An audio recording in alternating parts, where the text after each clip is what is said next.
So if it's in the name of real hip hop, I personally would just advise the individual to do whatever it is his heart tells him to do. The vice gripper type of pistol shit. I pistol whip when I'm pissing the shit.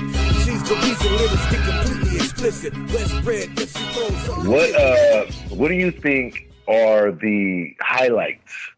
If there are any highlights, because like we spoke rage, rage means all common logic is out the window. I'm blacked out. Yeah. I'm solely functioning off the emotion of anger right now and retribution. And I want physical retribution. Your apology is now not going to work. I want blood. So, like, what do you think some of the highlighters or the indicators of self-control that pings? We can only speak for ourselves. Like, we can't speak for everybody else. Well, yeah, go ahead. I'm gonna say it like how a fighter would say it. If the motherfucker's out cold, even if they not out cold, but they out on their feet, they crawling, trying to pick themselves up and pick their face up off the floor. That's kind of where you should be using self-control and not continue to beat on them. Thus, the nigga was asleep on the bench already. Exactly. There was no need for the Timberlands. Yeah. I mean, there wasn't no need. But you know what? Let me think about this though. You know what? We talking about what we perceive to be unnecessary. Now, definitely the Timberland on the ground was not needed. It's not needed. But some of those extra punches, maybe the young man felt like just in case this nigga get up. But once the blood started leaking in the hand, like when a person ain't defending their face, that's what we all do in a fight or getting jumped. Once you ain't defending your face, I kind of want to say that I should know that you're out of there. That's your main go-to thing. Well, like I said, that goes back to when I said everything on that bench that happened. The hammer fists and all that stuff, that was all good. That was all good. You called it the hammer fist. It was the point where he falls off the bench or gets kicked off the bench and then he continuously kicked with the Timberlands. That's where it went too far. When it went to the ground and they continued. I mean, even MMA, they stop you after a certain amount of time for getting hit in the face. You know what I mean? Yeah. If somebody's out cold, if you're out cold, that's where you're supposed to use some restraint and stop. If you choke somebody out, you put somebody in a triangle and you choke them out. You don't choke them to death. You just choke them unconscious and then push them up off you. Like, next time you go remember. That this ain't no easy win. Yeah. I don't know if it's legal or if it's able to do it. Maybe when we queue up this episode, we could put clips of that. I don't know if that's good or not, but I don't know. We'll see. We'll see.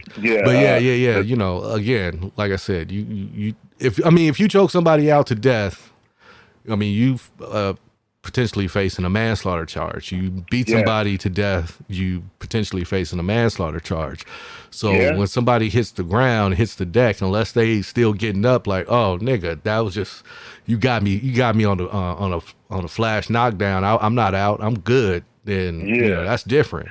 That's first degree, though. Yeah. The continuing of the assault, because you know what you're doing. And then, like, the motherfucker was so asleep on a bench. What Black Star on that album when he say, hello, anybody, broadcasting live from nowhere. The nigga was broadcasting live from nowhere. You know what I'm saying? You didn't have to keep going. Hello, darkness, my old friend.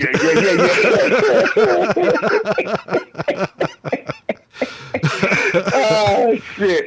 The self-control. My point being, self-control was lost, and I think because of that particular scenario and the whole, I don't want to call it homophobic. I don't like the way people, especially on the fucking Breakfast Club, how they weaponize that word homophobia. Everything ain't fucking phobia of these motherfuckers. You know what I'm saying? Well, let's just talk about it without even using the gender identity. Yeah. But I'm saying with that, I'm talking about that specific situation. I think looking at the young man, that has something to do with it. That caused him to go overboard, because we do have certain the typical and I'm being absolutely apolitical with this. You see what I'm saying? The typical heterosexual male does internalize some kind of feeling about that, like it's being challenged by people in that walk of life. It's like an extra angst to it. It's sort of like it goes right along with how I put extra on this punch.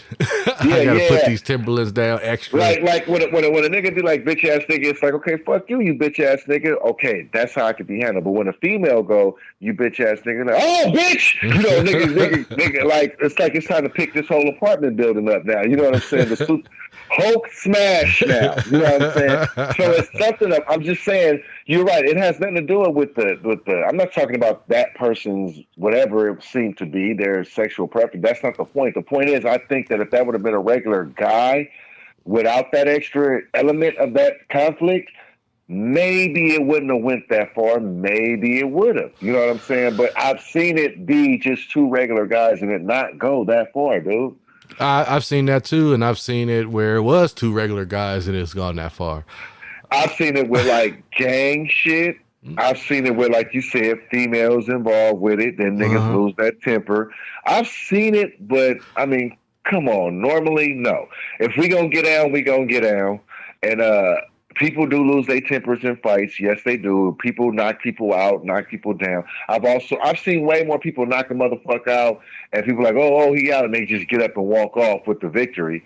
Then I've seen people just continue like that stomp. It just seemed like hate, bro. That did seem like hate. It was excessive.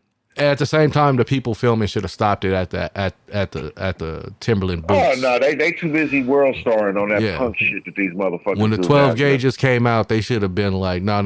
This. Yeah. You gave him the hammer fist. That was enough. I told you when he slammed the first few punches. The motherfucker said, hello, darkness, my old friend. I was like, that's a wrap. He's out of here. You could stop. Then he stopped and came back and continued to assault. Well, this is potentially a case. Hopefully no case is pulled up. But a motherfucker get his ass whooped like that, a case probably is following. Yeah. You know, ultimately people, you know, leave other people alone. Don't put your hands on people. Don't touch nobody. And as far as the great and malevolent Bubaholics, you know what I'm saying? They do give us our views and listen to our shit.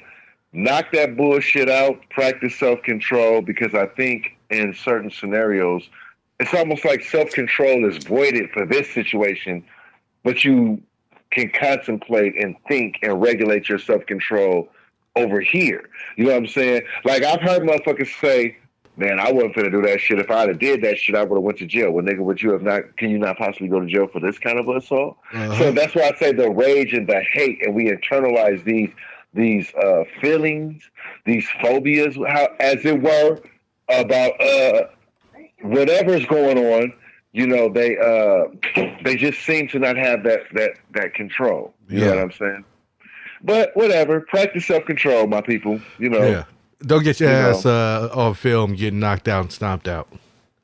I mean, well, that's one way, and don't be on film doing the shit. Like I would say, well, you can't stop being filmed, because you know anything could happen, and somebody that you don't even know just whips out the camera, and next thing you know, you on somebody's stream getting knocked the fuck out. So leave people alone. Yeah, but I would think that when the cameras come out, this should be a highlight or indicator. Like, even if I'm gonna get into it, like, you know what, I'm going to watch my conduct because these motherfuckers is filming. Because I ain't trying to be world starred. I ain't trying to be world starred, and I'm not trying to get a case built against me. As the Juggernaut, come here, ladies and gentlemen. We have a we have a guest. What do you want, boy? The show went like the name, okay? The what? The show went like what? The Ramblings. Oh my God, the Ramblings of a 4-year-old. And that note, Juggernaut said we need a break. We're gonna roll into this break. We will be back with more fuckery. It's the Oddkast. Yo, it's the ugly. I'm about to break it. Man, fuck that. Check it out. Power and momentum. Vocal bullets bring the host to your building. Same time, feed the souls of your children. Closed minds get exposed to the vision. Same time, double-edged sword to the throat of the serpent and kingdom. Kinda hard not to walk in the blues. Hard to walk the avenues where they ain't got no shoes.